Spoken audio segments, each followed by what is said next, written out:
അതിശക്തന്മാരായ ഒരു സമൂഹത്തിന് കീഴ്പ്പെടാൻ പോവുകയാണ്. അവരെന്ന് ക്രിസ്ത്യാനികളാണ്. നമ്മളൊരു മണ്ഡലമോ ഒരു പഞ്ചായത്തോ കീഴടക്കുന്ന പോലെ നമ്മൾ ആഗ്രഹിക്കുന്ന ഒരു ഭരണം അവിടെ വേണമെന്ന് കൊതിച്ച് നടക്കില്ല എന്ന് വിചാരിച്ചിടത്ത് നടന്നു കാണുമ്പോൾ തോന്നുന്ന ഒരു അഭിനിവേശം പോലെ മുസ്ലിമീങ്ങൾ സന്തുഷ്ടരായി തക്ബീർ ചൊല്ലി സമർക്കന്ത് കീഴടക്കിയിരിക്കുകയാണ്.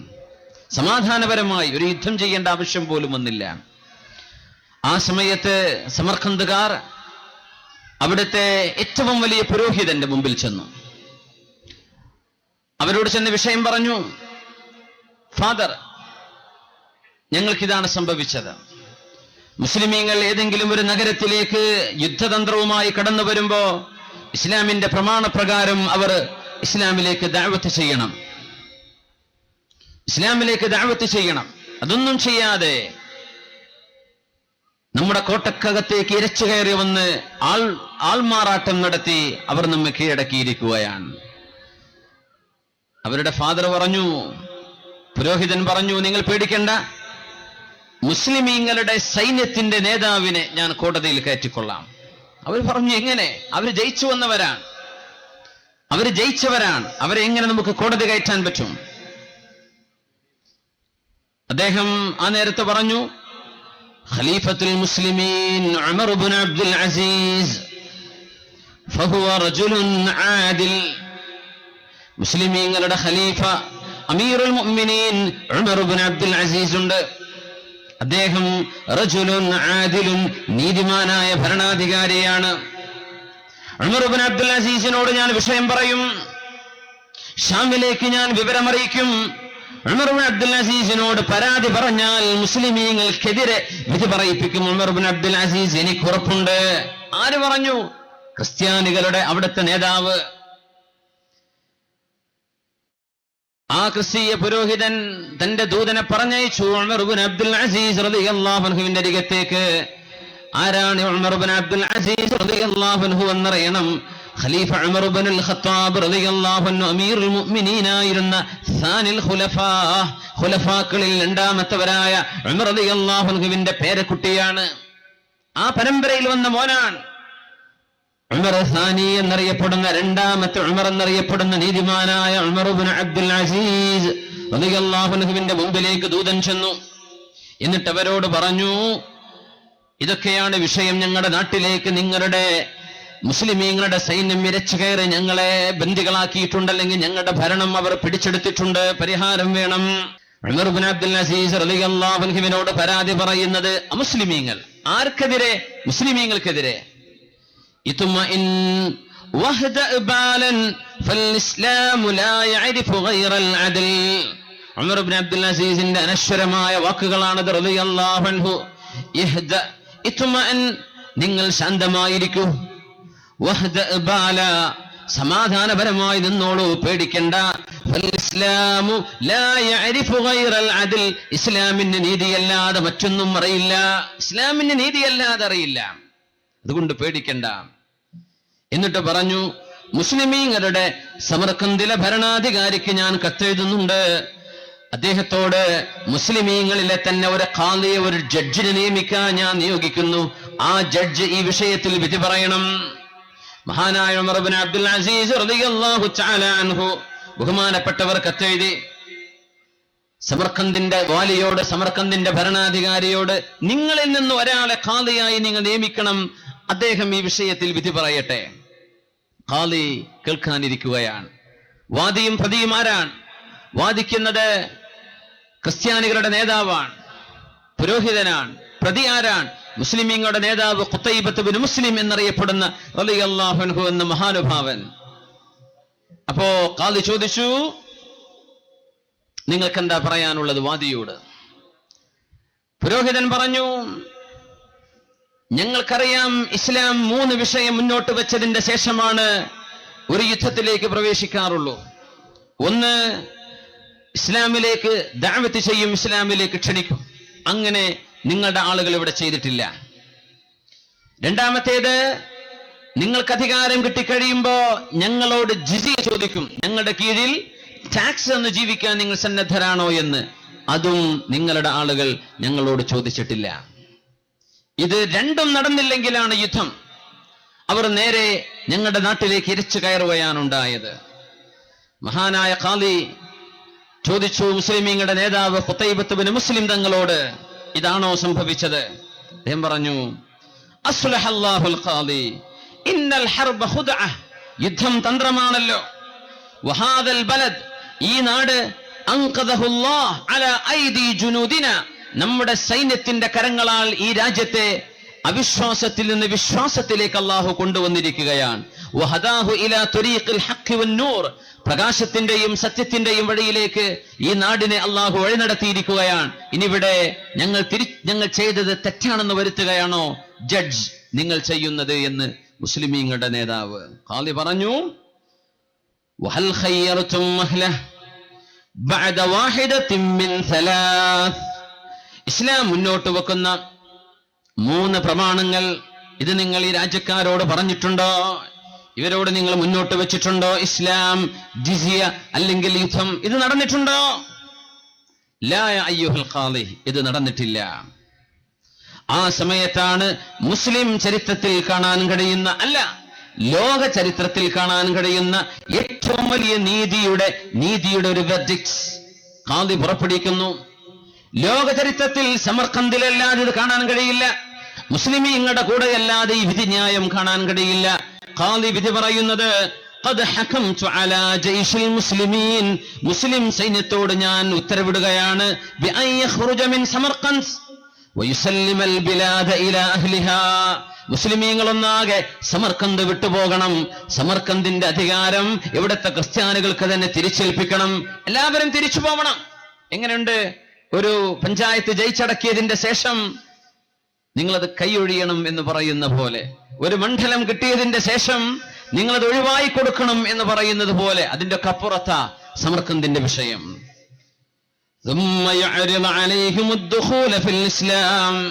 എന്നിട്ട് അവരോട് ഇസ്ലാമിലേക്ക് വരുന്നുണ്ടോ എന്ന് ചോദിക്കണം, ദഅവത്ത് ചെയ്യണം. അതല്ലെങ്കിൽ ജിസിയ തരുമോ എന്ന് ചോദിക്കണം. ഇതൊന്നുമില്ലെങ്കിലാണ് യുദ്ധമെടുക്കാൻ പാടുള്ളൂ. അത് അല്ലാതെ നിയമപരമായ ഇസ്ലാമിന്റെ ഈ നിയമങ്ങൾ പാലിക്കാതെ കടന്നു വന്നതിന്റെ പേരിൽ സമർഖന്ദ് കയ്യിൽ കിട്ടിയതിന്റെ ശേഷം അതിന്റെ ആളുകൾക്ക് തന്നെ തിരിച്ചു കൊടുക്കണമെന്ന നിയമം ഖാദിയുടെ വിധി വന്നു.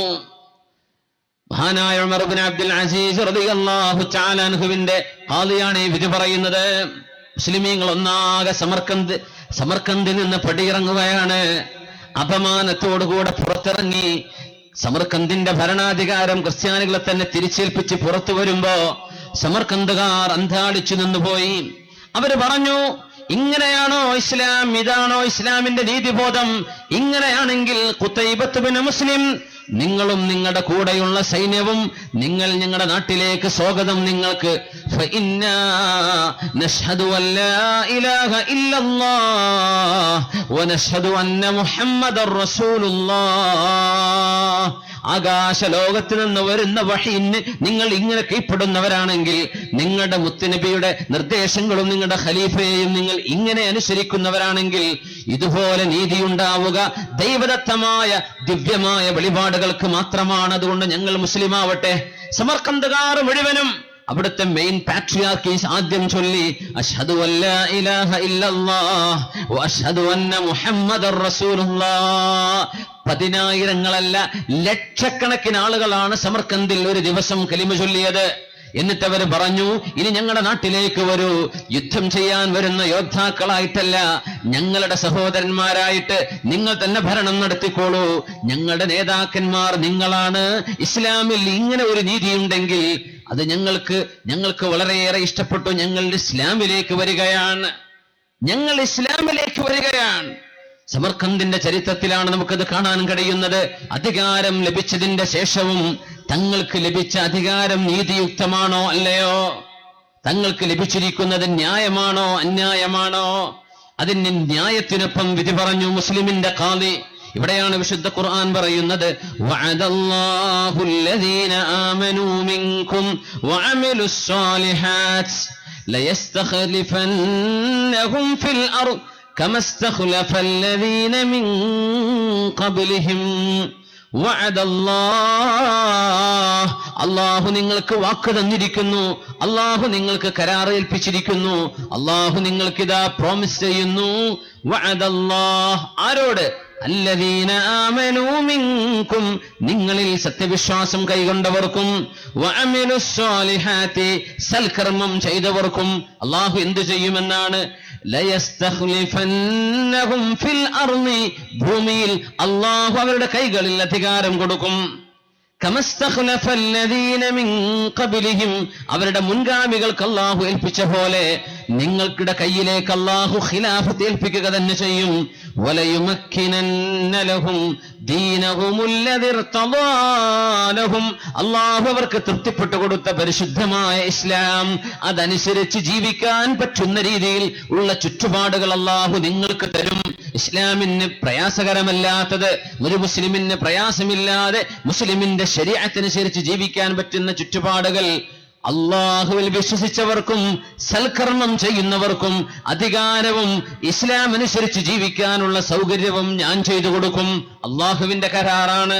അതുമാത്രമോ, വലയുബദ്ദിലന്നഹും മിൻ ബഅദി ഖൗഫിഹിം അംനാ, പേടിയുണ്ടായതിന്റെ ശേഷം, ഭയപ്പാടോടുകൂടെ ജീവിച്ചതിന്റെ ശേഷം ഇനി അങ്ങോട്ട് പേടിയില്ലാതെ നിർഭയമായി ജീവിക്കാൻ പറ്റുന്ന സാഹചര്യവും നിങ്ങൾക്ക് ഞാൻ തരാമെന്ന് എന്റെ വാക്ക്. അല്ലാഹു സൂറത്തുൻ നൂറിലാണ് പറയുന്നത്, 55-ാമത്തെ ആയത്ത്. എന്താണ് അല്ലാഹുവിന്റെ കണ്ടീഷൻ എന്നറിയുമോ? വഅദല്ലാഹു അല്ലദീന ആമനൂ മിൻകും വഅമിലുസ്സാലിഹാത്ത്, ഇസ്ലാമിന് വളക്കൂറുള്ള രീതിയിൽ, ഇസ്ലാമിന് പ്രയാസമില്ലാത്ത രീതിയിൽ മുസ്ലിമീങ്ങൾക്ക് ഇസ്ലാം അനുസരിച്ച് ജീവിക്കാനുള്ള സാഹചര്യം, അധികാരവും മുസ്ലിമിന് വേണമെങ്കിൽ 2 വിഷയങ്ങളാണ് പാലിക്കേണ്ടത്. അല്ലദീന ആമനു, നിങ്ങളുടെ മനസ്സിനുള്ളിൽ അല്ലാഹുവിനെ സംബന്ധിച്ചുള്ള വിശ്വാസമുണ്ടോ? അല്ലാഹുവിലാണോ വിശ്വാസം? വഅമിലുസ്സാലിഹാത്തി, സൽകർമ്മങ്ങൾ നിങ്ങൾ ചെയ്യുന്നുണ്ടോ? ഇത് രണ്ടുമുണ്ടെങ്കിൽ നിങ്ങൾക്ക് ഞാൻ ഇതൊക്കെ ഏൽപ്പിച്ചു തരാം. അല്ലാഹുവിന്റെ കരാറാണ്. ഈമാനും സൽക്കർമ്മങ്ങളും ഉണ്ടെങ്കിൽ, യഅ്ബുദൂനനി ലാ യുശ്രികൂന ബി ശൈആ, അവിശ്വാസത്തിലേക്ക് പോവാതെ, ബഹുദൈവ ആരാധനയിലേക്ക് പോവാതെ, സ്രഷ്ടാവായ അല്ലാഹുവിനെ, ഏകനായ അല്ലാഹുവിനെ ഇബാദത്ത് ചെയ്ത് ജീവിക്കുന്ന ഒരു സമൂഹത്തിന് അല്ലാഹു അവർക്ക് ഇവിടെ സാഹചര്യങ്ങൾ കൊടുക്കും, ഇവിടെ പ്രയാസങ്ങൾ വരില്ല. ومن كفر بعد ذلك فأولئك هم الفاسقون, അധികാരം കയ്യിൽ കിട്ടിയതിന്റെ ശേഷം അവിശ്വാസത്തിലേക്ക് ആരെങ്കിലും പോവുകയാണെങ്കിൽ, ഈമാൻ കിട്ടിയതിന്റെ ശേഷം അവിശ്വാസത്തിലേക്ക്, കുഫറിലേക്ക് പോവുകയാണെങ്കിൽ, ഫഉലൈക ഹുമുൽ ഫാസിഖൂൻ, അവർ ഏറ്റവും വലിയ തമ്മാടിത്തമാണ് ചെയ്യുന്നത്. ഞാൻ കരാറ് ചെയ്യുന്നത് ഈമാനുള്ളവർക്കും സത്യവിശ്വാസമുള്ളവർക്കുമാണ്. എന്തൊക്കെയാണ്? അധികാരം ഞാൻ നൽകാം, നിങ്ങളുടെ ദീനനുസരിച്ച് ജീവിക്കാനുള്ള സാഹചര്യം തരാം, നിങ്ങൾക്ക് പേടിയില്ലാതെ കിടന്നുറങ്ങാനുള്ള സാഹചര്യം ഞാൻ തരാം. അല്ലാഹുവിന്റെ കരാർ. മുസ്ലിമാവണമെന്ന് മാത്രം.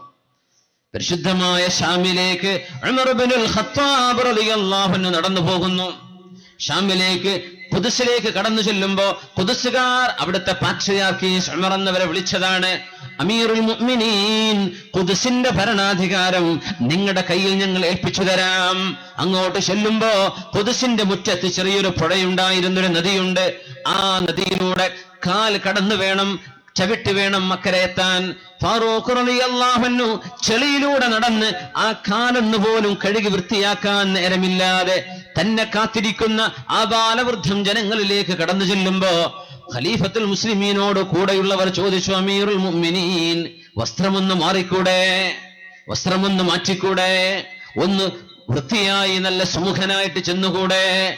ഉമർ ഫാറൂഖ് റളിയല്ലാഹു അൻഹു കൊടുത്ത മറുപടി, അല്ലാഹുവിന്റെ ദീൻ അതനുസരിച്ച് ജീവിച്ചതിന്റെ പേരിലാണ് ഈ സമൂഹം നമ്മെ വിളിച്ചു വരുത്തിയത്. നമ്മൾ ഖുദ്സിന്റെ അധികാരം ചോദിച്ചു ചെന്നതല്ല, അവരായിട്ട് ഇസ്ലാമിനെ ഏൽപ്പിക്കാമെന്ന് പറഞ്ഞതാണ്. നഹ്നു ഖൗമുൻ അഅസ്സനല്ലാഹു ബിൽ ഇസ്ലാം ഫമൻ ഇബ്തഗൽ ഇസ്സത ഫീ ഗൈരിഹി أضله الله فمن ابتغى العزة في غيره أذله الله. നഹ്നു ഖൗമുൻ അഅസ്സനല്ലാഹു ബിൽ ഇസ്ലാം. നമ്മൾ മുസ്ലിമീങ്ങൾ, നമുക്ക് അല്ലാഹു തആല ഇസ്സത്ത് തന്നത് മുസ്ലിമീങ്ങളായി ജീവിക്കുമ്പോഴാണ്, മുസ്ലിമായപ്പോഴാണ് അല്ലാഹു നമുക്ക് ഇസ്സത്ത് തന്നത്. ഫമൻ ഇബ്തഗൽ ഇസ്സത ഫീ ഗൈരിഹി അദല്ലഹുല്ലാഹ്. ഇസ്ലാം അല്ലാത്തതിലെങ്ങാനും അഭിമാനം കൊള്ളണമെന്ന് നിങ്ങൾക്ക് ചിന്ത വന്നാൽ, ഇസ്ലാമിന്റെ സംസ്കാരം മാറ്റിവെക്കുന്നിടത്താണ് അഭിമാനമെന്ന് തോന്നിയാൽ, ഇസ്ലാമിന്റെ നിയമങ്ങൾ കാറ്റിൽ പറത്തിയിട്ടെങ്കിലും നമുക്ക് എന്തെങ്കിലും ചെയ്യണം എന്ന് തോന്നിത്തുടങ്ങിയാൽ, അള്ളാഹുവിന്റെ നിയമം മാറ്റിവെച്ചാലാണ് നമുക്ക് അഭിമാനം കിട്ടൂ എന്ന് നിങ്ങൾക്ക് തോന്നിയാൽ, അതല്ലഹുല്ലാഹ്, ആ സമൂഹത്തെ അള്ളാഹു നാണം കെടുത്തുമെന്ന് മഹാനായ ഫാറൂഖ് റളിയല്ലാഹു തആല അൻഹു മുസ്ലിം ഉമ്മത്തിന് എക്കാലത്തേക്കുമുള്ളൊരു താക്കീതാണത്. നമ്മൾ, അള്ളാഹു നമ്മെ സംരക്ഷിക്കുന്നത് നമ്മൾ 1 നമ്പർ മുസ്ലിമീങ്ങളാകുമ്പോഴാണ്. അള്ളാഹു നമുക്ക് വാക്ക് തന്ന അധികാരവും സംരക്ഷണവും ദീനനുസരിച്ച് ജീവിക്കാനുള്ള സാഹചര്യവും ഈമാനും സൽക്കർമ്മവും കൂടെ നിൽക്കുമ്പോഴാണ്. അങ്ങനെ അള്ളാഹു ഈ ഉമ്മത്തിന് യശസ്സുള്ള, അഭിമാനമുള്ള നിലനിൽപ്പ് എല്ലാ കാലങ്ങളിലും അല്ലാഹു നൽകട്ടെ. ആമീൻ യാ റബ്ബൽ ആലമീൻ. അലി ഇബ്നു അബീ ത്വാലിബ് റളിയല്ലാഹു അൻഹു, അലി ഇബ്നു അബീ ത്വാലിബ് റളിയല്ലാഹു അൻഹു ഒരു ജൂതനുമായി ചെറിയൊരു ഡിസ്പ്യൂട്ട് നടക്കുന്നു. ആരാണ് അലി റളിയല്ലാഹു അൻഹു? അമീറുൽ മുഅ്മിനീനാണ്, മുസ്ലിമീങ്ങളുടെ 4ാമത്തെ ഭരണാധികാരിയാണ്, ഖലീഫയാണ്, മുസ്ലിമീങ്ങളുടെ ഖലീഫയാണ് അലി റളിയല്ലാഹു അൻഹു. പക്ഷേ മുസ്ലിമീങ്ങളുടെ ഖലീഫക്കും ഒരു ജൂതനായ ഒരു സിവിലിയൻ, സാധാരണക്കാരൻ, അവരും തമ്മിൽ ഒരു ചെറിയ ഡിസ്പ്യൂട്ട് ഉണ്ടായപ്പോ മഹാനായ അലി ഇബ്നു അബീ ത്വാലിബ് റളിയല്ലാഹു തആല അൻഹുവിന്റെ ഈ വിഷയത്തിൽ സംഭവിച്ചത് തന്റെ ഒരു പടയങ്കി നഷ്ടപ്പെട്ടതാണ്. സുഫീനിലേക്ക് പോകുമ്പോ, സുഫീൻ യുദ്ധത്തിന് പോകുമ്പോ തന്റെ ഒരു പടയങ്കി നഷ്ടപ്പെട്ടു അലി റളിയല്ലാഹു അൻഹുവിന്. മഹാനായ അലി റളിയല്ലാഹു തആല അൻഹു ആ പടയങ്കി കണ്ടത് ഒരു ജൂതന്റെ കയ്യിലാണ്. ജൂതൻ മദീനയിലാണുള്ളത്. ജൂതനോട് പറഞ്ഞു, നിങ്ങൾ ധരിക്കുന്ന ആ പടയങ്കി, ആ ഒരു ആമർ, അത് എന്റേതാണ്.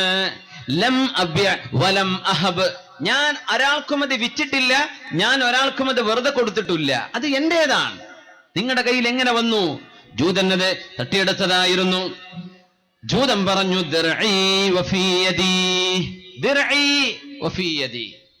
ഇത് എന്റെ പടയങ്കിയാണ്, ഇത് എന്റെ കയ്യിലാണ്, അതെന്നെ തെളിവ്. എന്റെ കയ്യിൽ ഇത് നിൽക്കുന്നു എന്നത് തന്നെയാ ഇത് എന്റേതാണെന്നതിന്റെ തെളിവ്. ആര് പറഞ്ഞു?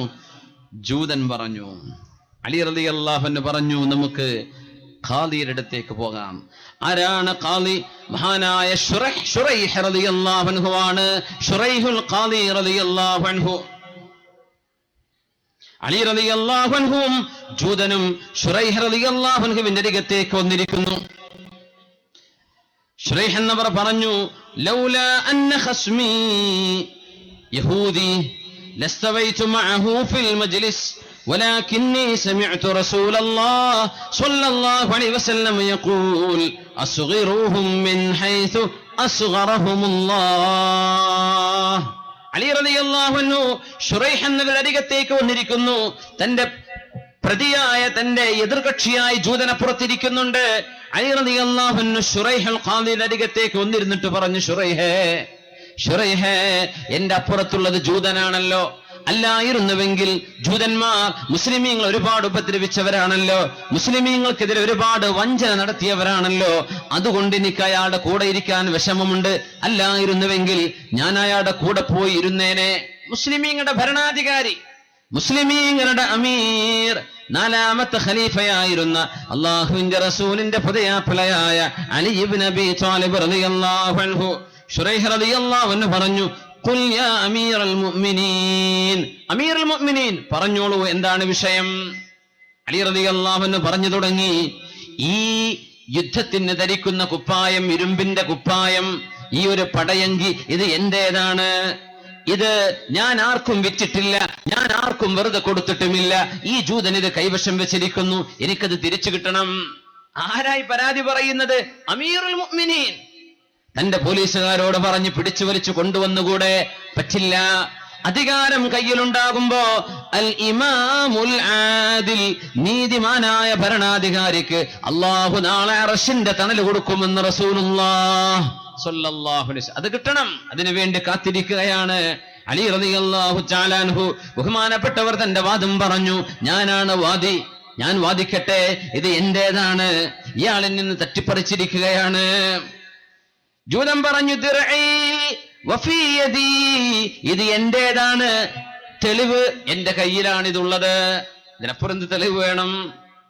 ശുറൈഹിൽ ഖാദി റളിയല്ലാഹു അൻഹു ചോദിച്ചു, അലക ബയ്യിന യാ അമീറൽ മുഅ്മിനീൻ, മുസ്ലിമീങ്ങളുടെ ഖലീഫയെ നിങ്ങൾക്ക് എന്തെങ്കിലും തെളിവുണ്ടോ?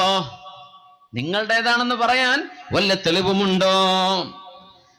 ഉണ്ട്.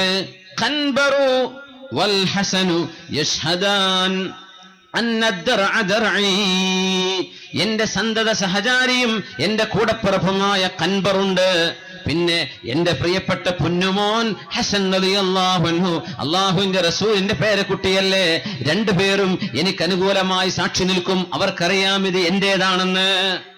ശുറൈഹ് റളിയല്ലാഹു അൻഹുവിന്റെ മറുപടി എന്താണെന്ന് നോക്കണം. കോടതികൾ അനീതി ചെയ്യുന്ന കാലഘട്ടത്തിലാണ് ഇസ്ലാമിന്റെ കോടതി നിയമങ്ങൾ നമ്മൾ മനസ്സിലാക്കേണ്ടത്. കോഴ കൊടുത്തിട്ടും അല്ലാതെയും കോടതികളെ സ്വാധീനിക്കാൻ കഴിയുന്ന കാലത്ത് നന്മ തേടി ആക്രമിക്കപ്പെട്ടവനെ സമീപിക്കാനുള്ള നീതിയുടെ സങ്കേതത്തിൽ പോലും അനീതി നടക്കുമ്പോൾ എവിടെയാണ് മനുഷ്യൻ ഓടിച്ചെല്ലേണ്ടത്? അലി റളിയല്ലാഹു അൻഹു പറഞ്ഞു, ഈ പടയങ്കി എന്റേതാണെന്നതിന്റെ തെളിവ് ഖൻബറും എന്റെ മോൻ ഹസനുമാണ് തെളിവ്.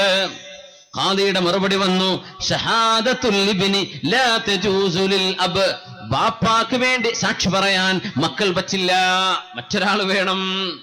ഹസൻ എന്നവർ നിങ്ങളുടെ മോനല്ലേ, ആ മോൻ ബാപ്പാക്ക് അനുകൂലമായി സാക്ഷി പറയാൻ പറ്റില്ല, വേറെ ആരെങ്കിലും കൊണ്ടുവരാനുണ്ടോ?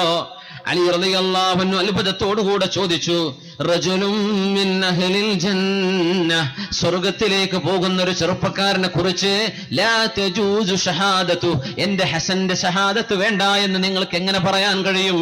فإني سمعت رسول الله صلى الله عليه وسلم يقول, മുത്തനബി പറയുന്നത് ഞാൻ കേട്ടിട്ടുണ്ടല്ലോ, അൽ ഹസനു വൽ ഹുസൈനു സയ്യിദാ ശബാബി അഹ്ലിൽ ജന്ന, സ്വർഗീയ യുവാക്കളുടെ നേതാക്കന്മാരാണ് ഹസനും ഹുസൈനും എന്ന് മുത്തനബി പറയുന്നത് എന്റെ ഈ ചെവി കൊണ്ട് ഞാൻ കേട്ടിട്ടുണ്ടല്ലോ. എന്റെ ഹസനും എന്റെ ഹുസൈനും സ്വർഗത്തിലേക്ക് വരുന്ന യുവാക്കളുടെ അവിടുത്തെ നേതാക്കന്മാരല്ലേ. അങ്ങനത്തെ ഒരു ചെറുപ്പക്കാരൻ സാക്ഷി പറഞ്ഞാൽ, മുസ്ലിമായ ഖാദിയെ ശുറൈഹേ, മുസ്ലിമായ എനിക്ക് നിങ്ങൾ മുസ്ലിമാണ്, ഹസൻ മുസ്ലിമാൻ, ഇത് ഇസ്ലാമിന്റെ ഭരണകൂടമാണ്, എന്നിട്ട് എന്റെ ഹസന്റെ സാക്ഷി പറയൽ നിങ്ങൾക്ക് സ്വീകാര്യമല്ലെന്നോ?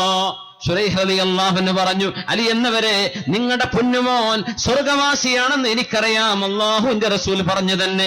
പക്ഷേ ബാപ്പാക്ക് വേണ്ടി മക്കൾ സാക്ഷി പറയാൻ പാടില്ലല്ലോ. ബാപ്പാക്ക് അനുകൂലമായി സാക്ഷി പറയാൻ മക്കളെ നിർത്തിയിട്ട് കാര്യമില്ല, മറ്റൊരാൾ വേണം. അലി റളിയല്ലാഹു അൻഹു പറഞ്ഞു, ശുറൈഹ് എന്നവരെ, എങ്കിൽ എനിക്ക് ഒരു സാക്ഷിയേ ഉള്ളൂ, ഒരു സാക്ഷി കൊണ്ട് വിഷയം തെളിയിക്കപ്പെടാനും സാധ്യമല്ല.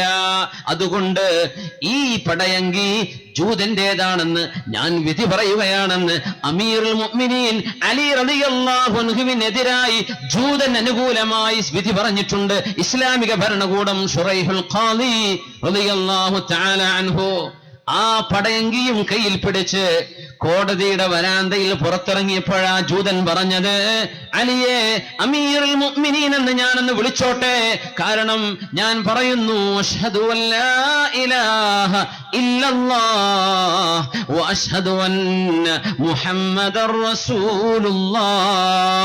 ഇങ്ങനെയാണോ ഇസ്ലാം? ഇതാണോ ഇസ്ലാമിന്റെ നീതി? ഇങ്ങനെയാണോ? ഞാൻ ജൂതൻ, ഇത് എന്റേതല്ല, ഞാൻ മോഷ്ടിച്ചെടുത്തതാണ്. നിങ്ങൾക്കെതിരെ ഒന്ന് വാദിച്ച് ജയിക്കാൻ എനിക്കൊരു ആഗ്രഹമുണ്ടായിരുന്നു. പക്ഷേ സത്യം സത്യമായി മനസ്സിലാക്കി, സത്യം സത്യമായി ബോധ്യപ്പെടുത്തി, ന്യായം ന്യായമായി വിധി പറഞ്ഞ നിങ്ങളുടെ ഖാദിയും അത് സ്വീകരിച്ച നിങ്ങളുടെ വിശാല മനസ്കതയും കാണുമ്പോ, ഈ ദീൻ മനുഷ്യനുണ്ടാക്കിയതല്ല, ഈ പ്രസ്ഥാനം മനുഷ്യന്റെ നിയമാവലികളല്ല, ഇത് ഏഴാകാശങ്ങൾക്കപ്പുറത്ത് നിന്ന് മഹാനായ കലീമുല്ലാഹി മൂസ നബി അലൈഹി സ്വലാത്തു വസ്സലാമിന് വർഷങ്ങൾക്കപ്പുറം തൗറാത്ത് നൽകിയ അല്ലാഹു തന്നെയാണ് വിശുദ്ധ ഖുർആൻ അവതരിപ്പിച്ചത് എന്ന് ഞാൻ സാക്ഷി പറയുന്നു എന്ന് കോടതി മുറ്റത്ത് വെച്ച് ഷഹാദത്ത് കലിമ ചൊല്ലി അലി റളിയല്ലാഹു അൻഹുവിനെ പടയങ്കി ഏൽപ്പിച്ചു പോയ ചരിത്രം ഇസ്ലാമിക ചരിത്രത്തിലെ കാണാൻ കഴിയൂ. അധികാരമുണ്ടാകുമ്പോഴും അധികാരം ഏൽപ്പിക്കപ്പെടുമ്പോഴും നീതിയുക്തമായി കാര്യങ്ങൾ ചെയ്യുന്നത്. അലി ഇബ്നു അബീ ത്വാലിബ് റളിയല്ലാഹു അൻഹും മറ്റൊരു ജൂതനും തമ്മിൽ വിഷയം നടക്കുന്നത്, ഒരു സംഭവം നടന്നത് ഉമർ ഇബ്നുൽ ഖത്താബ് റളിയല്ലാഹു അൻഹുവിന്റെ ഭരണകാലത്തുണ്ട്. അന്ന് അമീറുൽ മുഅ്മിനീൻ ആരാണ്? ഉമർ ഇബ്നുൽ ഖത്താബ് റളിയല്ലാഹു അൻഹു. അലി റളിയല്ലാഹു അൻഹു വന്നിരിക്കുകയാണ്. വിഷയം മറ്റൊരു ജൂതനുമായുള്ളൊരു വിഷയമാണ്. ഇജ്ലിസ് യാ അബൽ ഹസൻ ഇലാ ജിവാരി ഖസ്മിക. അലിയെ എന്ന് വിളിക്കേണ്ടിടത്ത് സ്നേഹത്തോടെ വിളിച്ചു, ഇജ്ലിസ് യാ അബൽ ഹസൻ. ഹസൻ എന്നവരുടെ വാപ്പയെ. ഹസൻ എന്നവരുടെ മോനാണ്. ഹസൻ എന്നവരുടെ വാപ്പ അബുൽ ഹസൻ. യാ അബൽ ഹസൻ ഇജ്ലിസ്. ഇജ്ലിസ് യാ അബൽ ഹസൻ ഇലാ ജിവാരി ഖസ്മിക്. അന്നങ്ങനെയാണ്. ആരാണോ വാദിയും പ്രതിയും അവർ രണ്ടുപേരും ഒരുമിച്ചായിരിക്കേണ്ടത്. വാദിയും പ്രതിയും ഒരുമിച്ചിരിക്കാൻ. കാരണം പരസ്പരമുള്ള തർക്കമോ വിദ്വേഷമോ വൈരാഗ്യത്തിലേക്ക് പോവരുത് എന്നാണ്. അവർ തമ്മിലുള്ള ശാസ്ത്രവത്തിലേക്ക്, അഭിപ്രായ വ്യത്യാസങ്ങളാണ്, പക്ഷെ അതൊരു ശത്രുത വേണ്ട, ഒരുമിച്ചിരിക്കിൻ. ഉമർ റളിയല്ലാഹു അൻഹു പറഞ്ഞു.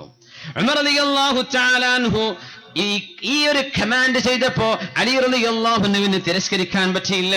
രണ്ടുപേരും ഒരുമിച്ചിരുന്നു. അലി റളിയല്ലാഹു അൻഹുവിന്റെ മുഖത്ത് എന്തോ ഒരു വിമിഷ്ടമുണ്ട്, എന്തോ ഒരു വിഷമമുണ്ട്. വിധിന്യായം പറഞ്ഞു കഴിഞ്ഞപ്പോ അമീറുൽ മുഅ്മിനീൻ അന്നത്തെ ഖലീഫയായ ഉമർ ഇബ്നുൽ ഖത്താബ് റളിയല്ലാഹു അൻഹു ചോദിച്ചു, അലിയെ, നിങ്ങളുടെ മുഖത്ത് എന്താണ് വല്ലാത്തൊരു വിഷമം തോന്നിയത്? നിങ്ങളോട് ഞാൻ ആ ജൂതന്റെ കൂടെ ഇരിക്കണമെന്ന് പറഞ്ഞപ്പോ നിങ്ങൾക്ക് വിഷമം തോന്നിയോ? ആര് ചോദിച്ചു? ഭരണാധികാരി ഉമർ റളിയല്ലാഹു അൻഹു. ഉമർ തങ്ങൾ ആ വിധി പറയുന്നത്, അലിയെ ജൂതന്റെ കൂടെ ഇരിക്കിൻ. ഇജ്ലിസ് യാ അബൽ ഹസൻ ഇജ്ലിസ് യാ അലി എന്ന് പറയാതെ എന്തു പറഞ്ഞു? ഇജ്ലിസ് യാ അബൽ ഹസൻ. സ്ഥാനപ്പേര് വിളിക്കുന്നത് ഒരു ബഹുമാന സൂചകമാണ്. സ്നേഹം തോന്നുമ്പോൾ അങ്ങനെ വിളിക്കുക.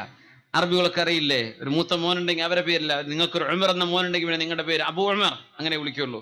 ഉമറിന്റെ വാപ്പ സ്നേഹത്തോടെ വിളിക്കലാണ്. യാ അബൽ ഹസൻ ഇജ്ലിസ് ഇലാ ജിവാരി ഖസ്മിക എന്ന് പറഞ്ഞ് വിധി പറഞ്ഞുകൊണ്ടിരിക്കുമ്പോ മഹാനായ അലി റളിയല്ലാഹു അൻഹു മുഖത്ത് വല്ലാത്തൊരു വിഷമം. ഉമർ തങ്ങൾ ചോദിച്ചു, അലിയെ, ഈ ജൂതന്റെ കൂടെ ഇരിക്കണമെന്ന് പറഞ്ഞതുകൊണ്ടാണോ നിങ്ങൾക്ക് ഈ വിഷമം തോന്നിയത്? ലാ യാ അമീറുൽ മുഅ്മിനീൻ, അമീറുൽ മുഅ്മിനീനെ, അതല്ല എനിക്ക് വിഷമമുണ്ടാക്കിയത്. നിങ്ങൾ ചെയ്ത ഒരു തെറ്റെന്താണെന്നറിയുമോ?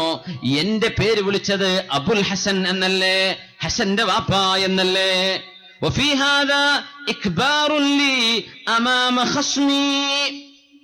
അങ്ങനെ വിളിച്ചാൽ എന്റെ മറുകക്ഷിയുടെ മുമ്പിൽ വെച്ച് നിങ്ങൾ എന്നെ ബഹുമാനിച്ചാൽ എന്റെ അപ്പുറത്ത് നിൽക്കുന്ന ജൂതന്റെ മനസ്സിൽ തോന്നൽ വരുമല്ലോ, മുസ്ലിമീങ്ങൾ നീതി ചെയ്യാതിരിക്കുമോ? ഇങ്ങനെ അമീറുൽ മുഅ്മിനീൻ തന്റെ ജാതിയിൽപ്പെട്ട ആളെ, തന്റെ മതവിശ്വാസത്തിൽപ്പെട്ട ആളെ ബഹുമാന സൂചകമായി വിളിക്കുകയും മറ്റേ ആളെ പേര് തന്നെ വിളിക്കുകയും ചെയ്യുമ്പോൾ ആ ജൂതന് തോന്നിപ്പോകുമോ ഇസ്ലാമിൽ നീതി കിട്ടുകയില്ലേ എന്ന് തോന്നിപ്പോകുമോ എന്ന് ഞാൻ പേടിച്ചു എന്ന് മഹാനായ അലി ഇബ്നു അബീ ത്വാലിബ് റളിയല്ലാഹു തആല അൻഹു. അത്രക്ക് സൂക്ഷ്മത.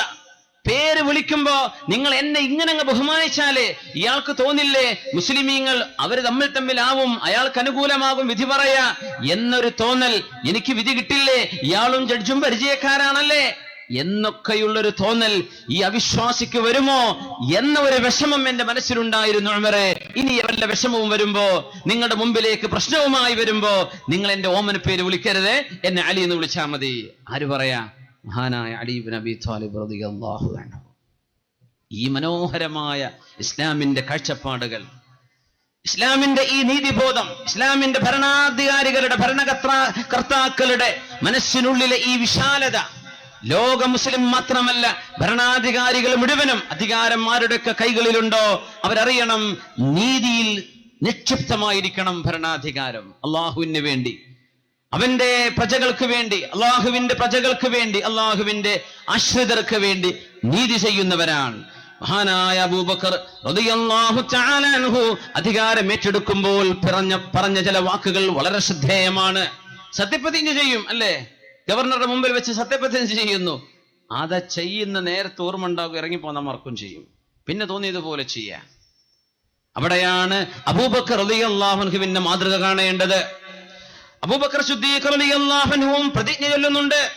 എന്താണതെന്നറിയോ? അയ്യുഹന്നാസ്, അല്ലയോ ജനങ്ങളെ, ഇന്നി ഖദ് ഉല്ലീതു അലൈക്കും വലസ്തു ബിഖൈരിക്കും, നിങ്ങളിൽ എന്നെ അധികാരമേൽപ്പിച്ചിരിക്കുന്നു, ഞാൻ നിങ്ങളിൽ ഖൈറായവനല്ല, എന്നാലും നിങ്ങൾ എന്നെ ഏൽപ്പിച്ചിരിക്കുകയാണല്ലോ, നിങ്ങൾ എന്നെ ജയിപ്പിച്ചിരിക്കുന്നു എന്ന് പറയുന്ന പോലെ ഞാൻ മുന്തിയ ആളായിട്ടല്ല, നിങ്ങൾ എന്നെ തെരഞ്ഞെടുത്തിരിക്കുന്നു.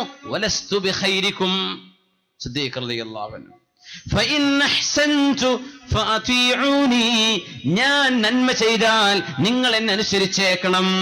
വഇൻ അസഅതു ഫഖവ്വിമൂനി, ഞാൻ തിന്മ ചെയ്താൽ നിങ്ങൾ എന്നെ നേരെയാക്കണം. ആരാ പറയണത്? ഭരണാധികാരി പറയാ, ഞാൻ നല്ല നിലക്കാണെങ്കിൽ നിങ്ങൾ എന്നെ അംഗീകരിച്ചേക്കണം, ഞാൻ തെറ്റ് ചെയ്താൽ നിങ്ങൾ എനിക്കത് തിരുത്തി തരണം. അൽ ഖവിയ്യു ഫീകും ളഈഫുൻ ഹത്താ ആഖുദൽ ഹഖ് മിൻഹു, നിങ്ങളിൽ ഏത് ശക്തനാണെങ്കിലും അവനിൽ നിന്ന് ഇസ്ലാമിന്റെ അവകാശം ഞാൻ പിടിച്ചെടുക്കുക തന്നെ ചെയ്യും.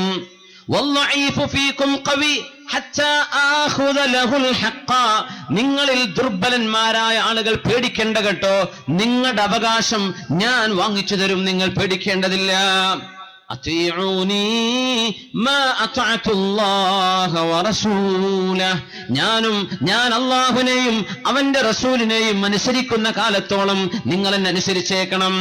ഫഇൻ അസൈതുല്ലാഹ വറസൂലഹ്, ഞാൻ അല്ലാഹുവിനും അവന്റെ റസൂലിനും എതിര് ചെയ്താൽ ഫലാ ത്വാഅത ലി അലൈക്കും, നിങ്ങൾ എന്നെ അനുസരിക്കേണ്ടതില്ല. ആര് പറയാൻ?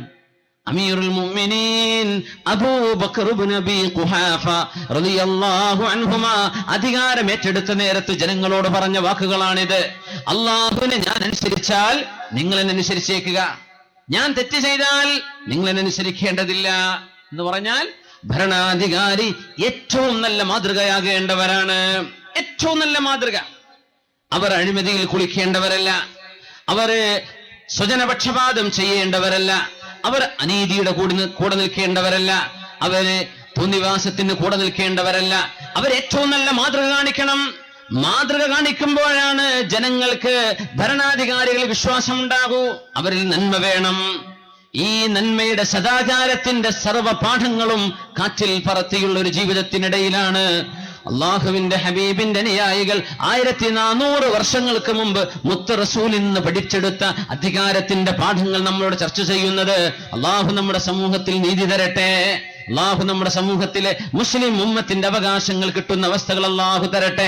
മനുഷ്യർക്ക് സ്വസ്ഥമായി സമാധാനപരമായി ജീവിക്കാൻ പറ്റുന്ന സാഹചര്യം അള്ളാഹു നമ്മുടെ രാജ്യത്ത് വിശേഷിച്ചും മുസ്ലിം രാജ്യങ്ങളിലൊക്കെയും അള്ളാഹു തആല നടത്തി തരട്ടെ. ആമീൻ യാ റബ്ബൽ ആലമീൻ. സ്വല്ലു അലൻ നബി മുഹമ്മദിൻ വആലിഹി. ഒന്ന് എഴുന്നേറ്റ് സ്വലാത്ത് ചൊല്ലു. അല്ലാഹുമ്മ സ്വല്ലി അലാ സയ്യിദിനാ മുഹമ്മദിൻ وعلى آل سيدنا محمد وبارك وسلم عليه. ഒന്നുകൂടെ. اللهم صل على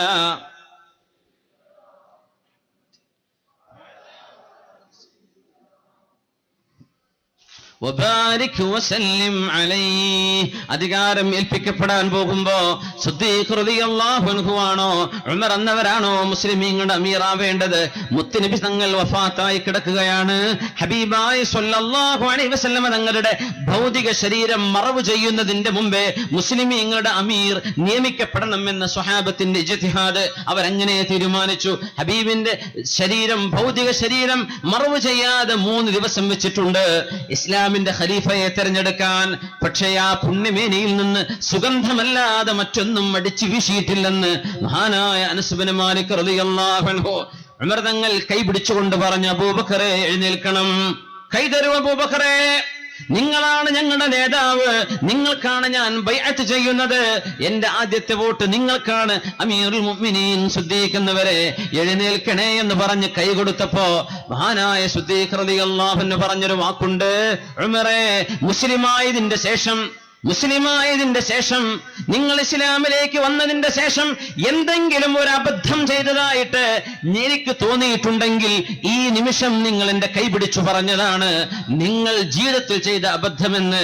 ഫാറൂഖ് റളിയല്ലാഹു അൻഹുവിനോട് അങ്ങേയറ്റത്തെ വിനയവും താഴ്മയുമുള്ള അധികാരം എനിക്ക് വേണ്ട എന്ന് പറഞ്ഞു ഓടുമായിരുന്ന സിദ്ദീഖ് റളിയല്ലാഹു അൻഹു, ഉമറേ, മുസ്ലിമായതിന്റെ ശേഷം നിങ്ങളിൽ ഞാൻ കാണുന്ന ഒരേ ഒരു അബദ്ധം, എന്നെ നേതാവായി നിങ്ങൾ തെരഞ്ഞെടുത്തതാണ്. ഉമറേ, നിങ്ങളല്ലയോ ആവേണ്ടത്? ഉമറേ, നിങ്ങളല്ലയോ ഞങ്ങളെ നയിക്കേണ്ടത്? ഉമറേ, നിങ്ങളല്ലയോ മനസ്സിന് കട്ടിയുള്ളവർ? നിങ്ങളല്ലയോ ഉമറേ ധീരതയുള്ളവരെ? ഞാനല്ലല്ലോ ഉമറേ നിങ്ങളാ ഖലീഫയാവേണ്ടത്, ഞാനല്ല എന്ന് തട്ടിമാറ്റുകയായിരുന്നു അമീറുൽ മുഅ്മിനീൻ അബൂബക്കർ സിദ്ദീഖ് റളിയല്ലാഹു അൻഹു. പ്രായമായിരുന്നു, പേടിയായിരുന്നു. ഇത് ഉത്തരവാദിത്വമാണ്. അല്ലാഹുവിന്റെ മുമ്പിലേക്ക് ചെല്ലുമ്പോൾ ചോദ്യം ചെയ്യപ്പെടും. അബൂദർ റളിയല്ലാഹു അൻഹു നബിയോട് ചോദിക്കുമായിരുന്നു, നബിയെ, മുസ്ലിമീങ്ങളുടെ പ്രശ്നങ്ങൾക്ക് എന്തെങ്കിലും ഒരു പ്രദേശത്ത് ആരെയെങ്കിലും നേതാവായോ അമീറായോ അങ്ങ് നിയമിക്കുമ്പോൾ അബൂദറിനെ മറന്നേക്കരുതേ. റസൂലുള്ളാഹി തങ്ങൾ പറഞ്ഞു, യാ അബൂദർ, അബൂദറേ, ഇത് നിങ്ങളെ കൊണ്ട് സാധ്യമല്ല. അൽ ഇമാറത്തു ഹസ്റത്തുൻ യൗമൽ ഖിയാമ, അധികാരം അത് വേണ്ട വിധത്തിൽ നിങ്ങൾക്ക് ഉപയോഗിക്കാൻ കഴിഞ്ഞില്ലെങ്കിൽ, അതർഹമായ രീതിയിൽ കൈകാര്യം ചെയ്യാൻ കഴിഞ്ഞില്ലെങ്കിൽ, നജാമത്തുൻ യൗമൽ ഖിയാമ, നാളെ പരലോകത്ത് വരുമ്പോൾ അത് സങ്കടത്തിന് കാരണമാവും. അബൂദറേ, നിങ്ങൾക്കത് വേണ്ട. ഇന്നകം റഉൻ ദഈഫ്, നിങ്ങൾ ദുർബലനാണ്, അതുകൊണ്ട് നിങ്ങൾ ഇതിന് ഒരുമ്പെടേണ്ട, നിങ്ങൾ ഇതിന് ഒരുമ്പെടേണ്ടതില്ലെന്ന് അബൂദർ റളിയല്ലാഹു അൻഹുവിനോട് പച്ചയായി പറഞ്ഞിട്ടുണ്ട് റസൂലുള്ളാഹി സ്വല്ലല്ലാഹു അലൈഹി വസല്ലം. അല്ലാഹുവിന്റെ ഹബീബ്, ഇത് ഉത്തരവാദിത്തമാണ്. അത് നിർവഹിച്ചാൽ എത്ര വലിയ കൂലിയാണ്, എത്ര വലിയ പ്രതിഫലമാണ്. സമൂഹത്തിന് വേണ്ടിയാണ് ഇത് ചെയ്യുന്നത്. ഫാറൂഖ് റളിയല്ലാഹു അൻഹു അമീറുൽ മുഅ്മിനീനായി അധികാരം ഏറ്റെടുത്തപ്പോ ബഹുമാനപ്പെട്ടവർ ചോദിച്ചു, മാ ഖൗലുക്കും ലൗ അന്ന അമീറുൽ മുഅ്മിനീൻ ഷാഹദ ഇംറഅതൻ അലാ മഅസിയ. ഉമർ എന്നവരെ മുസ്ലിമീങ്ങളുടെ നേതാവായിരിക്കുമ്പോൾ ഏതെങ്കിലും ഒരു പെണ്ണ് വ്യഭിചാരം ചെയ്യുന്നത് ഉമർ എന്നവർ കണ്ണുകൊണ്ട് കണ്ടാൽ, അതക്ഫി ഷഹാദതുഹു ഫീ ഇഖാമത്തിൽ ഹജ്ജ് അലൈഹാ, ആ പെണ്ണ് വ്യഭിചരിച്ചു എന്ന് വിളിച്ചു പറഞ്ഞാൽ 4 സാക്ഷികളെ വിസ്തരിക്കേണ്ടതിന് പകരം മുസ്ലിമീങ്ങളുടെ ഉത്തരവാദപ്പെട്ട നേതാവ് എന്ന നിലക്ക് ഞാൻ സാക്ഷി പറഞ്ഞാൽ അമീറുൽ മുഅ്മിനീൻ എന്ന ഒരു വ്യക്തിയുടെ സാക്ഷിത്വം ഈ വിഷയത്തിൽ മതിയാകുമോ ഇല്ലയോ? ഉമർ തങ്ങളുടെ ചോദ്യം ഇങ്ങനെ, ഔ യഅതു ബിഅർബഅതി ശുഹദാ, വിശുദ്ധ ഖുർആൻ തന്നെ പറഞ്ഞല്ലോ, വല്ലദീന യർമൂനൽ മുഹ്സനാത്ത്, പതിവ്രതകളായ പെണ്ണുങ്ങളെ സംബന്ധിച്ച് ചാരിത്ര ശുദ്ധി നഷ്ടപ്പെട്ടു എന്ന് പറയുന്ന ആളുകൾ, അവര് സാക്ഷികളെ കൊണ്ടുവരണം, 4 സാക്ഷികളെ വിസ്തരിക്കണം. ലൗലാ ഇദ് സമിഅ്തുമൂഹു ظنَّ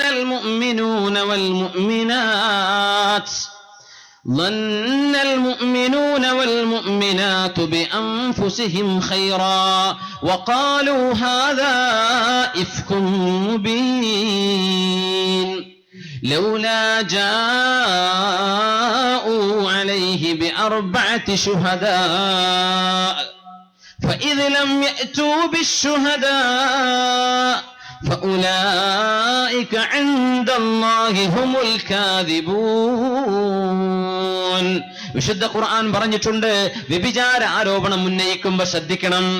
4 സാക്ഷികൾ പച്ചയിൽ വ്യഭിചാരമെന്ന സംഗതി എന്തോ അത് കണ്ണുകൊണ്ട് കണ്ടെങ്കിൽ മാത്രം വീഡിയോ ഒരാളുടെ സാക്ഷിക്ക് തെളിവാവുകയുള്ളൂ എന്നാണ് ഉലമാഇന്റെ മതം. 4 സാക്ഷികൾ കണ്ണിൽ കാണണം. 4 സാക്ഷികൾ കണ്ണിൽ കണ്ടാലല്ലാതെ ഒരു വ്യഭിചാര ആരോപണം ഉന്നയിക്കാൻ പാടില്ല. 2 പേര് പച്ചയിൽ കണ്ടിട്ടുണ്ട്, വിളിച്ചു പറയാൻ പാടില്ല. 80 അടിയടിക്കപ്പെടും വ്യഭിചാര ആരോപണത്തിന്റെ ശിക്ഷ. 3 ആള് പറഞ്ഞു, മിണ്ടാൻ പാടില്ല. 4 പേരും കള്ളുകുടിയന്മാരാ, മിണ്ടാണ്ടിരിക്കണം, കാരണം അവർക്ക് അടി കിട്ടും. സത്യസന്ധന്മാരായ 4 പേർ, സത്യസന്ധതയുള്ളവർ, നിസ്കരിക്കുന്നവർ, നോമ്പ് നോൽക്കുന്നവർ, അങ്ങനത്തെ 4 പേർ പച്ചയിൽ വ്യഭിചാരം കണ്ടെങ്കിലേ അവർക്ക് വ്യഭിചാരത്തിന്റെ ശിക്ഷ വാങ്ങിച്ചു കൊടുക്കാൻ പറ്റൂ. ഉമർ തങ്ങളുടെ ചോദ്യം എന്താണ്? ഞാൻ നിങ്ങളുടെ നേതാവാണല്ലോ, നിങ്ങളുടെ ഭരണാധികാരിയാണല്ലോ. ഞാനിങ്ങനെ മദീന റോന്ത് ചുറ്റുന്ന സമയത്തെങ്ങാനും എന്തെങ്കിലും ഒരു തിന്മ കണ്ടാൽ, ഒരു പെണ്ണൊരു തിന്മയിലാണെന്ന് കണ്ടാൽ, അതിന് 4 സാക്ഷികളെ കൊണ്ടുവരാതെ ഉമറിന്റെ 2 കണ്ണുകളെ കൊണ്ട് കണ്ട് തന്നെ മതിയാകുമോ?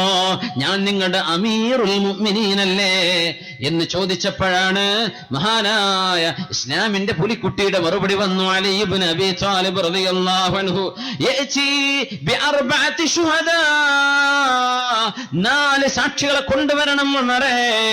ഔ യുജ്ലദു ഹദ്ദൽ ഖദ്ഫി, വ്യഭിചാര ആരോപണത്തിന്റെ ശിക്ഷ കിട്ടുമല്ലെങ്കിൽ ശഅനുഹു ഫീ ദാലിക ശഅനുൽ മുസ്ലിമീൻ, മുസ്ലിമീങ്ങളുടെ പൊതുജനങ്ങളുടെ അവസ്ഥ എന്താണോ അത് തന്നെയാണ് ഇസ്ലാമിന്റെ അമീറിന്റെയും അവസ്ഥ. നിയമം നിയമമാണ്. നേതാവിനും പ്രജക്കും തൊഴിലാളിക്കും മുതലാളിക്കും പണ്ഡിതനും വിവരമില്ലാത്തവനും ശറഅന്റെ നിയമം ഒന്നു തന്നെയാണ്, മാറ്റമില്ല. അമീറുൽ മുഅ്മിനീനാണെന്ന് വിചാരിച്ച് നിങ്ങളെ മാത്രം സാക്ഷി പറഞ്ഞാൽ വിഷയം തെളിയിക്കാൻ പറ്റില്ല. വ്യഭിചാരത്തിന്റെ ആരോപണത്തിന്റെ ശിക്ഷ ലഭിച്ചേക്കും. ആരായി പറയുന്നത്? ആരോടായി പറയുന്നത്? അമീറുൽ മുഅ്മിനീൻ ഉമർ ഇബ്നുൽ ഖത്താബ് റളിയല്ലാഹു അൻഹു. എത്രയാണ് ഭരണകൂടങ്ങൾ കീഴടക്കിയത്? ആ മഹാനോട് പറയാം, ഉമറേ, നിയമം നിങ്ങൾക്കും ഞങ്ങൾക്കും ഒരുപോലെയാണ്, നിങ്ങൾക്കും ഞങ്ങൾക്കും ഒരുപോലെയാണ്. ഒരു നേതാവിനെ ആരെങ്കിലും നിങ്ങളുടെ നേതൃസ്ഥാനത്തേക്ക് വന്നാൽ നിങ്ങൾ അയാളെ അനുസരിച്ചേക്കണേ എന്ന് മുത്തുനബി പറയാറുണ്ട് സ്വല്ലല്ലാഹു അലൈഹി വസല്ലം. നിങ്ങൾ നിങ്ങളുടെ പരിപൂർണമായ അനുസരണ കൊടുക്കണം, നിങ്ങളുടെ ഭരണാധികാരികളെ അനുസരിച്ചേക്കണം. وَإِن تَأَمَّرَ عَلَيْكُمْ عَبْدٌ حَبَشِيٌّ كَأَنَّ رَأْسَهُ عِنَبٌ طَافِيَةٌ, നിങ്ങളുടെ ഭരണാധികാരി ഒരു എത്യോപ്യക്കാരനായ അടിമയാണെന്ന് വിചാരിക്കുക. അയാളുടെ തല എങ്ങനെയുണ്ട്? മുന്തിരി തെറിച്ചു നിൽക്കുന്ന പോലെ ഇടുങ്ങിയ കഴുത്തും വലിയ തലയുമുള്ള ഒരാളാണെന്നിരിക്കട്ടെ, കാണാൻ ഭംഗിയില്ലാത്ത ആളാണെന്നിരിക്കട്ടെ. നിങ്ങൾ തെരഞ്ഞെടുത്ത ആൾ ഇങ്ങനത്തെ ഒരാളാണെങ്കിൽ പോലും നിങ്ങൾ അവരനുസരിച്ചേക്കണമേ. സംഅൻ വതാഅ, നിങ്ങൾ അനുസരിച്ചേക്കണം. ശറഅന്റെ നിയമം അതാണ്. ഉബാദത്ത് ഇബ്നു സ്വാമിത് റളിയല്ലാഹു അൻഹുവിനെ നിങ്ങൾ കേട്ടിരിക്കും, സ്വഹാബികളിൽ പ്രമുഖനാണ്. പക്ഷേ കാന അസ്വദൽ ലൗൻ, തൊലി കറുപ്പ് നിറമായിരുന്നു ഉബാദത്ത് റളിയല്ലാഹു അൻഹു. മഹാനായ അംർ ഇബ്നുൽ ആസ് റളിയല്ലാഹു അൻഹു റോമിന്റെ ഭരണാധികാരിയായിരുന്ന മുഖൗഖിസ് രാജാവിന്റെ, ഈജിപ്തിലെ പാട്രിയാർക്കീസ് ആയിരുന്ന മുഖൗഖിസിനെ കാണാൻ വേണ്ടി പറഞ്ഞയച്ച സംഘത്തിലുണ്ട് മഹാനായ നേതാവ് ഉബാദത്ത് ഇബ്നു സ്വാമിത് റളിയല്ലാഹു അൻഹു. ഉബാദത്ത് ഇബ്നു സ്വാമിത് റളിയല്ലാഹു അൻഹു, ഉബാദത്ത് ഇബ്നു സ്വാമിത് എന്നവർ മുഖൗഖിസ് എന്ന് പറയുന്ന ഭരണാധികാരിയോട് സംസാരിക്കാൻ നിന്നപ്പോ മുഖൗഖിസ് പറഞ്ഞു, ഈ കറുത്ത ആളല്ലാതെ നിങ്ങളിൽ വേറെ നേതാവില്ലയോ? നിങ്ങൾക്ക് കാണാൻ കൊള്ളാവുന്ന ആരുമില്ലേ നേതാവായിട്ട് എന്ന് ചോദിച്ചപ്പോഴാണ് മുസ്ലിമീങ്ങൾ ഒന്നാകെ കൊടുത്ത മറുപടി, ഇന്ന ഹാദാ അഫ്ളലുനാ റഅയൻ വഇൽമാ, ഞങ്ങളിൽ ഏറ്റവും നല്ല വിവരവും ഏറ്റവും നല്ല കാഴ്ചപ്പാടുമുള്ള ആള് ഈ മനുഷ്യനാണ്. വഹുവ സയ്യിദുനാ വഖൈറുനാ, ഞങ്ങളുടെ നേതാവാണ്, ഞങ്ങളിൽ ഏറ്റവും നല്ലവരാണിവര്. ആ മഹാനെ ഞങ്ങളുടെ മേൽ അമീറായി നിർണയിച്ചിരിക്കുന്നത് ഞങ്ങളുടെ അമീറായ അംർ ഇബ്നുൽ ആസ് റളിയല്ലാഹു അൻഹുവാണ്. അതുകൊണ്ട് ഉബാദത്ത് ഇബ്നു സ്വാമിത് എന്ന ഞങ്ങളുടെ നേതാവിനെ മാറ്റുന്ന പ്രശ്നമില്ല. നിങ്ങൾക്ക് പറ്റുമോ? കേൾക്കാം, ഇല്ലെങ്കിൽ ഞങ്ങൾ പോവുകയാണ്. മുഖൗഖിസ് രാജാവ് അത്ഭുതപ്പെട്ടുകൊണ്ട് ചോദിക്കുന്നു, കൈഫ യകൂനുൽ അസ്വദു അഫ്ളലഹും, വെളുത്ത ശരീരമുള്ള സ്വഹാബാക്കൾക്കിടയിൽ കറുത്ത നിറമുള്ള ഉബാദത്ത് ഇബ്നു സ്വാമിത് ഏറ്റവും ഖൈറായവരോ, ഏറ്റവും ഖൈറായവരോ? ഇതെന്തു മതം? ഇസ്ലാം ഇത്രയും ഭയങ്കരമോ? നേതാവിനെ ഇത്രക്ക് അംഗീകരിക്കുന്നവർ തൊലിനിറം അവിടെ പ്രശ്നമല്ല, ജാതി അവിടെ പ്രശ്നമല്ല, അവരുടെ ഭാഷ വ്യത്യാസങ്ങൾ അവിടെ പ്രശ്നമല്ല, ജില്ലകൾ പ്രശ്നമല്ല. അവരുടെ ഇസ്ലാം എന്ന ഒരൊറ്റ കുടക്കീഴക്ക് കീഴിൽ അവർക്ക് ഇത്രയും നല്ല കാഴ്ചപ്പാടുകൾ. മുസ്ലിമീങ്ങൾ അവരുടെ നേതാവിനെ ഇത്രക്ക് സ്നേഹിക്കുന്നവരോ, അല്ലാഹുവിന്റെ റസൂലിന്റെ ആജ്ഞകൾ ഇത്രക്ക് അനുസരിക്കുന്നവരോ? ഇസ്ലാമിന്റെ കാഴ്ചപ്പാട് ഇതാണ്. No racism. അവിടെ കളറിന് പ്രസക്തിയില്ല, ജാതി ചിന്തകൾക്ക് പ്രസക്തിയില്ല. ഇത്രയും മനോഹരമോ ഇസ്ലാം? മുഖൗഖസ് മൂക്കത്ത് വിരൽ വെച്ചു പോയിട്ടുണ്ട്. ഉബാദത്ത് ഇബ്നു സ്വാമിത്ത് എന്നവരെ മാറ്റി നിർത്തിയാൽ എത്രയോ സ്വഹാബികൾ പ്രമുഖന്മാരും പ്രമാണിമാരും അക്കൂട്ടത്തിലുണ്ട്.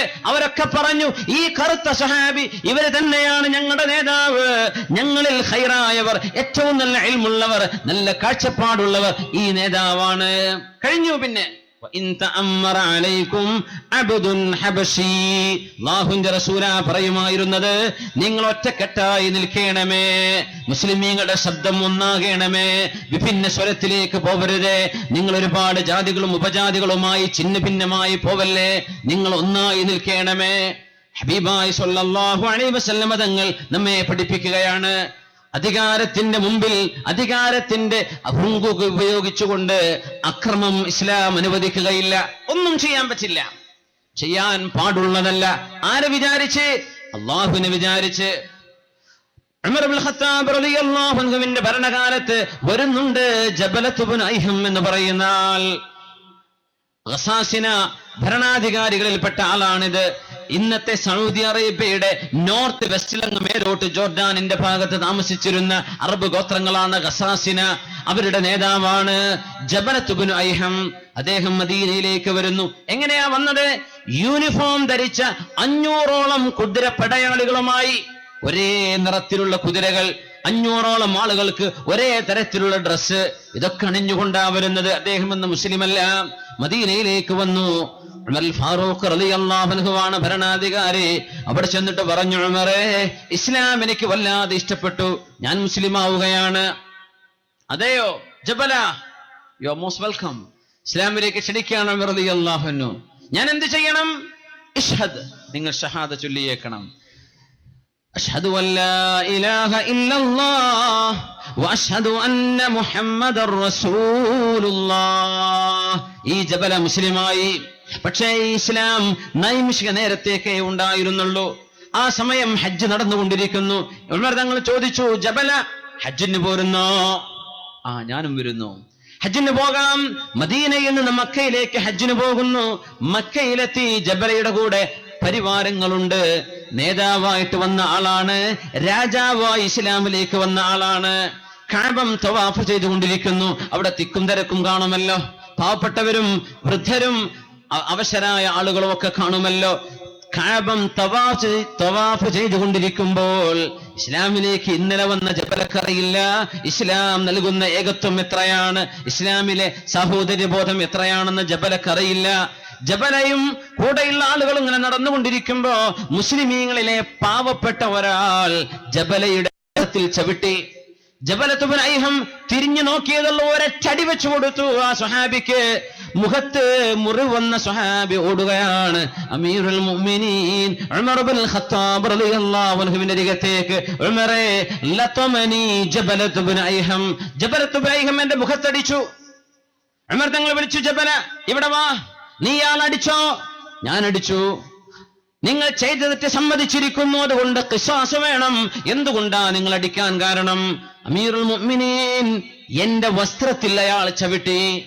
ലൗലാ ഹുർമതു ബൈത്തില്ലാഹി ലഖതൽതു, അല്ലാഹുവിന്റെ ഹറമിലായി പോയി, അല്ലെങ്കിൽ ഞാൻ അയാളെ കൊന്നുകളഞ്ഞേനെ. ഉമർ തങ്ങൾ പറഞ്ഞു, ജബല, നിങ്ങൾക്ക് പിഴച്ചു. ജബലത്ത് ഇബ്നു ഐഹം, നിങ്ങൾക്ക് പിഴച്ചു. ഇന്നൽ ഇസ്ലാം സവ്വാ ബൈനകുമാ. ജബല, നിങ്ങൾ അയാളെ മുഖത്തടിച്ചതിന്റെ പേരിൽ അയാൾക്ക് നിങ്ങളെയും തിരിച്ചടിക്കേണ്ടി വരും. ഉമർ, നിങ്ങൾ എന്തായി പറയുന്നത്? നിങ്ങൾ എന്തായി പറയുന്നത്? അന മലികുൽ ഗസാസിന, ഗസാസിനയുടെ നേതാവ് രാജാവായ ഞാനും വഹാദ സൂഖ, ഈ അങ്ങാടിയിൽ നടക്കുന്ന സാധാരണക്കാരനും ഒരുപോലെയാണെന്നോ? ഞാൻ അടിച്ചതിന് പകരം എന്നെ തിരിച്ചടിക്കുമെന്നോ? ഗസാസിനക്കാരുടെ രാജാവേ, ഇന്നൽ ഇസ്ലാമ സവ്വാ ബൈനകുമാ, മുസ്ലിമായാൽ പിന്നെ നിങ്ങൾ രണ്ടുപേരും ഒരേ കാറ്റഗറിയിലാണ്. അതുകൊണ്ട് ജബല, നിങ്ങൾ തെറ്റ് ചെയ്താൽ ശിക്ഷ അർഹിക്കുന്നു.